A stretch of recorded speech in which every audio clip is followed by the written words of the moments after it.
Yo team, it's the exam coach checking in with you. I hope you're having a cracker. I want to give you a quick message to set you up for a productive Easter weekend wherever you are in the world, and a bank holiday if you're in the UK, and also to tee you up for when you go back to school. Now, within your immediate environment, that is the people you go to school with, the people you know down your street, the people who are your top 10 friends on social media, those people. They're going to have views and opinions about how a weekend should be spent, what hard work looks like, whether you should be doing work on a bank holiday. And that's fine. They can have that. But let me tell you, up and down the country, all over the world, there are people doing things that are above and beyond, that are unexpected. They're breaking the pattern of, hey, it's a holiday, I shouldn't be doing any work. Hey, it's a weekend, I shouldn't be doing any work. And they're saying, hey, it's a weekend, I can stick to my routine and do all the things that help me live a healthy, balanced life. Family, friends, socializing, exercise, sports, hobbies, going out, whatever it is. And I can still look at when I'm most focused in the day and use that to work towards my ultimate goal at the moment, which I assume if you're listening to this is doing well in your exams. It's a big priority. It's coming up, and dedicating time towards that priority on a weekend around this time of year is what is required if you want to perform your best. It's taking it's taking the advantage of the opportunity that's ahead of you. It's making the most of your time.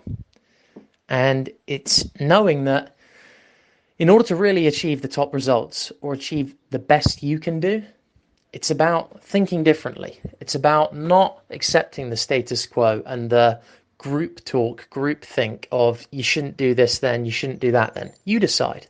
You decide what you need to do. How much work do you need to do? And in the same way, if you're saying, hey, you know what, exam coach, I don't have to work on a weekend because that's not what I'm trying to do. I'm not trying to achieve that good a result, or I'm not trying to achieve my best. I'm okay with my middle, or my average, or whatever it is. That's fine. As long as you're making that decision consciously, that's cool. I had a few people this week say to me, I had one guy say, hey, man, don't revise. I can't do it in the vibe he said it, but he said, man, don't revise. And I was like, okay, man, that's cool. And then another guy was like, hey, blood, I don't revise.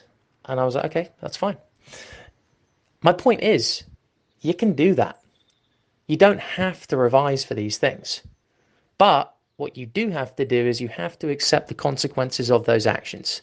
And if you've got a grand plan that is beyond exams, that doesn't require the skills, techniques, habits that you form through exams, such as organization, a great work ethic, a strong mindset to be able to handle pressurized situations, to be able to focus and not be distracted by things like the smartphone and dictated to by technology and the opinions of other people, that's cool. You do that. You live your own life and execute against your plan. But if you value some of the things that exams can teach you, if you value the rewards, which are the grades at the end of the day, but my opinion is always that the grades are not the be all and end all. They don't immediately get you places in life. They're just little tickets. I call them, little opportunity tickets or keys that unlock doors, unlock access to events that you can go to and then have a chance to get another opportunity off the back of that. But the real thing that they give you is the skills that can be applied to anything in life that you want to try and achieve and be successful at. And one of the biggest skills is actually motivating yourself for something that perhaps you're not entirely passionate about. And here's the logic behind that. There are people every day who are incredibly successful in whatever field they go into, whether it's being an actor, whether it's a finance director of a business, whether it's a fashion designer, whatever, doesn't matter. And they will wake up every morning, and some mornings they'll feel great and they'll crush their work because they love it. And some mornings they'll wake up and they won't feel too good. They won't feel too passionate about what they're doing, even though they know deep down they do love it. But they still go to work, even though on that day they're not actually that motivated to do it. They might be doing some really boring admin-y part. The Hollywood actor might have to do the same set over and over and over and over again. That gets a bit boring, you know? It gets a bit tiresome. But they do it because they've trained themselves to get through that resistance, to get through that initial hesitation, and to be motivated, to look at the bigger picture. And that's what I'd really ask you to do over this weekend, is look at the bigger picture. Are you actually prepared to put in some work and do things that other people just aren't prepared to do in order to reach your goals?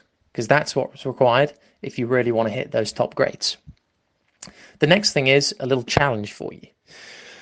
So my background, I used to work I worked in London for 2 years for a big advertising agency. And I was all about, that's why I'm quite focused on the smartphone. It's all about attention. It's all about focus and influence, and how everything around us in society influences how you think and how you feel. And then most importantly, what you do at any moment in time. So I want you to think about your smartphone, how you've currently got it set up. Who are you following on social media? What kinds of things are you seeing in the feed? Think about how that might be impacting your mood, how you feel, your self-worth, and then ultimately your ability to revise and focus on the important things. Think about that. You know, I follow a lot of study meme accounts just because that's the industry that I'm involved in. I use social media for business mainly. But I'm looking at, you know, some of the memes on there, the study memes, and I'm using them to actually promote things like the 7-day exam plan and other things like that. But I'm looking at it, and some of the comments on there, some of the banter, and yeah, it is banter. There are some very funny ones out there, and it is amusing. But some of the stuff there is kind of negative, and that can have an impact on you. That can have an impact on your own ability to want to achieve, to do well, to stand out, and really show yourself what you can do. So be conscious of that. Don't let negative stuff into your feed during exam season. It's going to have an impact on you, whether you like it or not. And this is subconscious, guys. This is subconscious. Advertising does things that we don't necessarily realize at a surface level. It's happening inside our brains based on thousands and thousands of years of evolutionary biology. Think about all the advertising you see outside, and you just see a random ad outside on a bus stop or a billboard, and you think, well, that's a bit relevant. I'm never going to buy that thing. But you say that, but you've noticed it, haven't you? You've paid attention to it. Attention is the new global currency. You've invested. That piece of content now has a space in your brain, even though you don't consciously realize it, and then that will impact your decision subconsciously to buy that product or not buy that product if it's a bad advert. But it does. And that's why the biggest companies in the world currently, think Facebook, think Instagram, think Snapchat, think TikTok, they are based on advertising. That is how they make their money. And that is why the biggest brands in the world that pay Facebook, Instagram, Snapchat, TikTok to advertise on them keep doing it. They keep advertising because it works. People are influenced. So that's how you got to be careful of what's in your feed during exam season. Make sure it's positive. Make sure it's uplifting. Make sure it's motivational. Make sure it puts you in a good mood. Or if you can't change it to put you in a good mood, don't use it and create other motivational things around you. Control the environment around you. It's a big thing that we work on with the 7-day exam plan, is dictating the environment around you to make you feel cracking every day, to make you feel like you want to hit the books, you want to get some work done. It goes back to that point I was making about the Hollywood actors and the sports people who wake up every day and don't feel in the mood. They have things around them that gets them pumped, that gets them up for it. They have routines that they do that changes their state from one that's lethargic, lazy, defeatist to one that's upbeat, ready to go, and ready to just crush the hell out of whatever is in their way that day, because that's how they roll. And they've got a routine to do that. It's a system you can stick to consistently deliver top performance. Okay, I hope you got some value from that. The key action points are, remember, this weekend, other people are putting the work in. Go for it. Carve out 2 to 3 hours per day, or however long you want to revise, carve it out and get it done. Check the boxes. Do things that other people aren't prepared to do. Number 2, Dictate the environment around you to be motivational, whether it's social media, whether it's your external environment. Realize that even the best performers in life don't always have motivation or that feel good feeling every day, but they create it and they've got ways to create it. Get those ways, and that will help you sustain your momentum throughout exam season and keep you on track. Sweet. So, have a cracker. Remember, today's the final day to be guaranteed a space on the 7-day exam plan. The 7-day exam plan is the blueprint that I have made from my own experience doing exams and working with students who have done really well in exams and underperformed in exams to figure out what do you actually need to do? What are the essentials? And then there's the daily WhatsApp support. Obviously, if you're getting this, you're on the other thread, which is 1 to 2 messages per week. On the 7-day exam plan, it's every day you get a message. I'm thinking of increasing that throughout exam season to 2 to 3 a day.